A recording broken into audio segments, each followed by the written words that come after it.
Ramadan Mubarak and welcome to the second edition of Majlis. With significant development and decades of experience working in the forefront of development in Oman, working and nurturing the young talent, Aisha Al Kharusi is joining me today as our next guest in the beautiful location at W Muscat. Aisha, welcome to the show. Thank Welcome you. to the second edition of Majlis. It's an honor to have you. It's a privilege. So before we begin, tell us a little something about yourself, where you're from, what you do, so that our audience, definitely they know who you are, but from your perspective, what do you do and why you're here? First of all, thank you to Arabian Stories. I really appreciate this opportunity. Aisha Al Kharusi. I'm currently working at Modern College of Business and Science. Where I'm from, I'm Omani, born in Qatar. I have a very interesting background. I've had the privilege of living in different countries, 3 to 4 years, ever since I was a toddler, due to my father's job. Thanks to the Ministry of Foreign Affairs, I've had a very rich life. I'm very grateful for my life, alhamdulillah.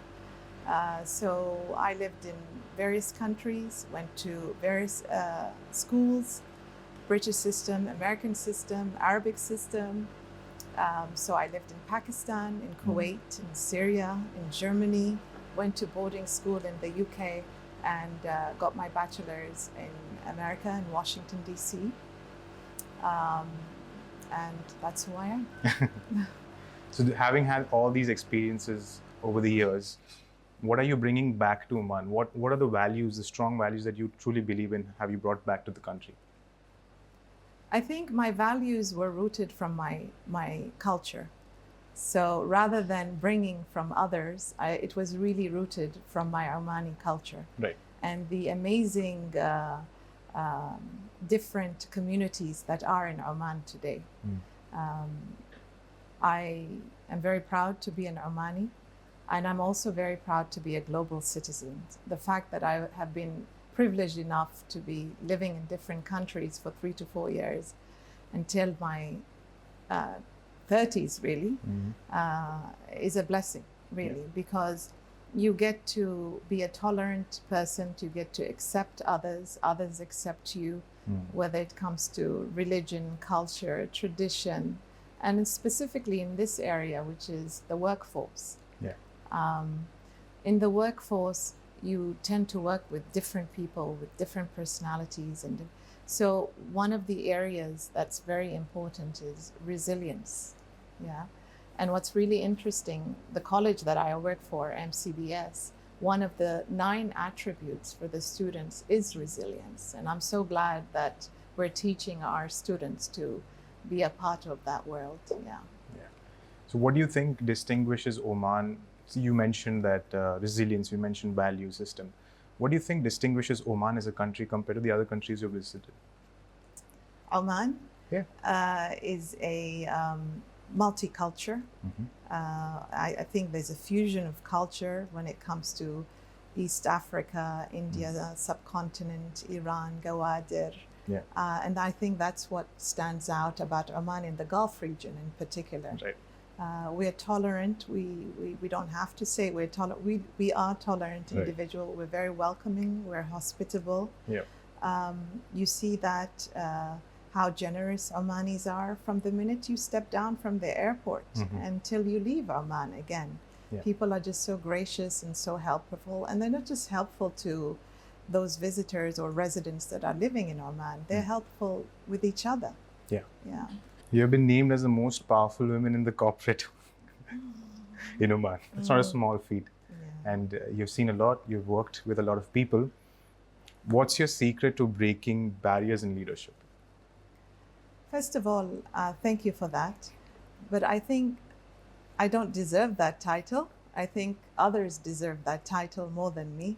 I think I probably was there at the right time to be given that title. I think what's really special about Omani women is we truly are hard workers. We are disciplined, focused, self-driven, We like to contribute to our community, be it socially, economically, etc. We're independent, And being a part of that is a representation of Omani women. generally, as I said, very self-sufficient, independent women. Considering this month, the Ramadan month, you mentioned about women and you mentioned about their resilience. What do you think is your message to the women of Oman during this month? It's a very hard question to answer, but I was having a chat with my 3 interns in my office, and we were talking about when I had been pregnant while I was at NBO.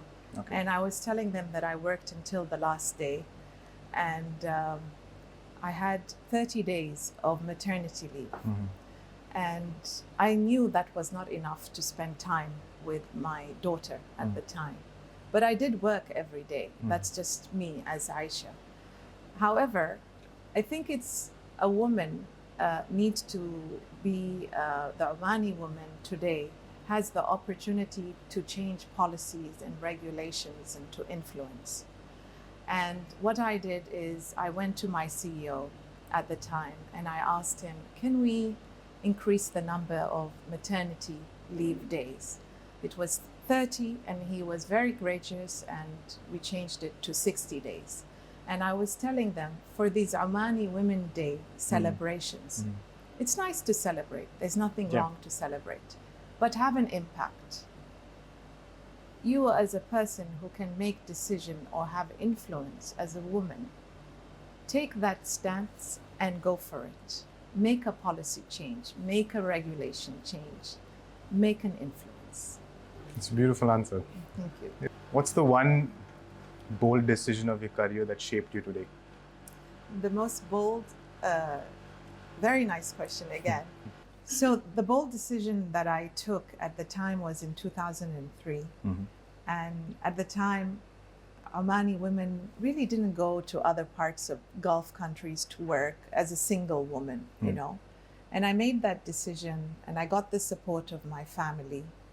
And I never look back because I believe that was the best decision I ever made because it kick-started my career. It helped me open up many doors after working at the Boeing company for 6 years in Dubai and establishing their executive office, which was their international relations office, covering 10 Middle Eastern countries. Yeah. What is your definition of success? And what is the message you would like to give the young Omanis of this country? These are 2 different questions. So I'm going to start with the word success. Yeah. I do, as I get older, have a different opinion of that word. And I think success, you as an individual, don't be hard on yourself. You can define what success means to you. To some people, it could be monetary success, it could be having a title, it could be having a good life, a peace of mind, doing what you love, doing what, you know, etc. So to me, success could be a person that, you know, he studied mechanical engineer, but then decided this is not what he wanted to do. And he decided to be a poet, for example. But he has fulfillment inside. And I think that's really important. A good example is myself. I studied in America, in Washington, D.C., Bachelor's of Arts, Graphic Design. And to be honest, it was not my passion, but I was good at it. And at the time, I thought, oh, Omani woman, why not arts? So I did the arts. But I had a passion elsewhere in areas which I'm doing today and which I fulfilled throughout my life. So that is, to me, the definition of success. It's not about monetary. It's not about titles. So that's the message you would like to give? Absolutely. Absolutely. Yeah. That's true. The workplace is evolving fast. There's a huge change because of AI and technology and whatnot. How can young professionals stand out and make an impact in this, you know, ever-evolving space? Yeah. Going back to the attributes. Sure. So at MCBS, we have 9 attributes. So one of them is entrepreneurship, the other is global citizenship, critical thinking, problem solving, communication.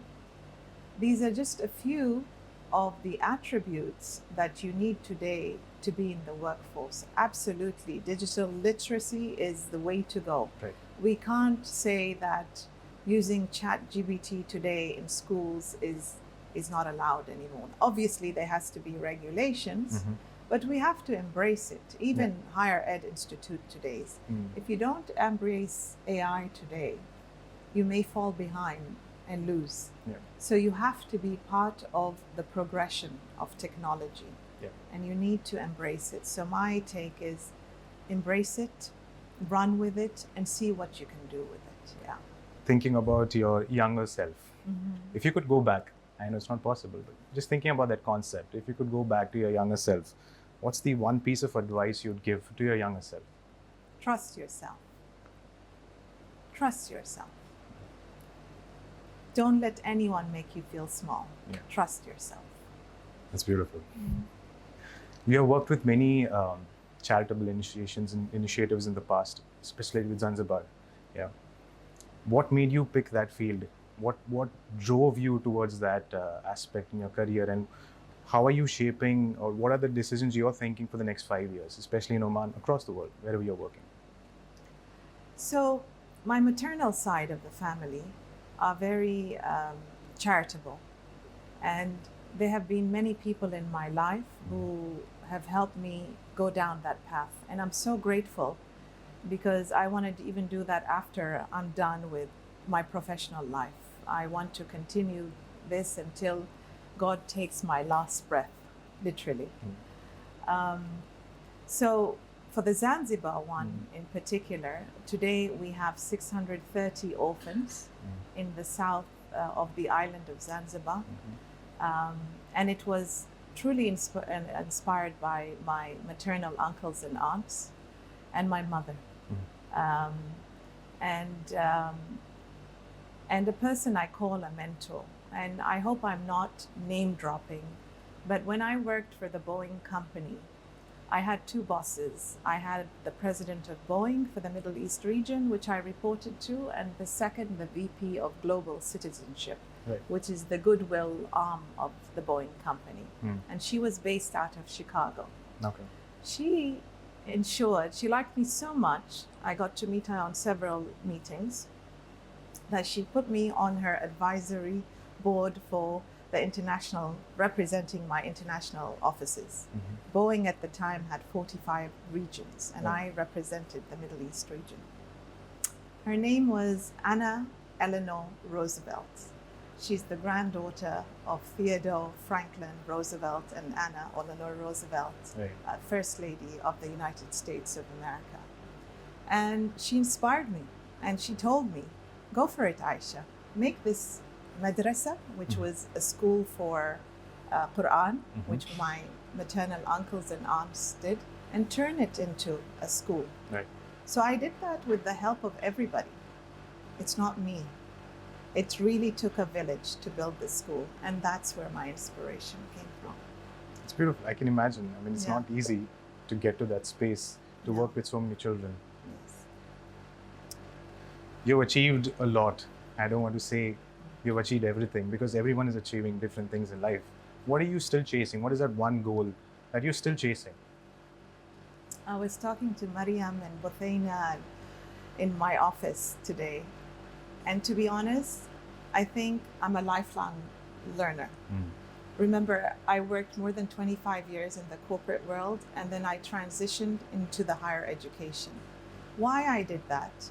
Because I wanted to take my practical experience in the corporate world and make sure that what we teach our students today, to ensure that we prepare them into the workforce so they have the skills, that they're ready to take up the world and show them what they're up to, you know.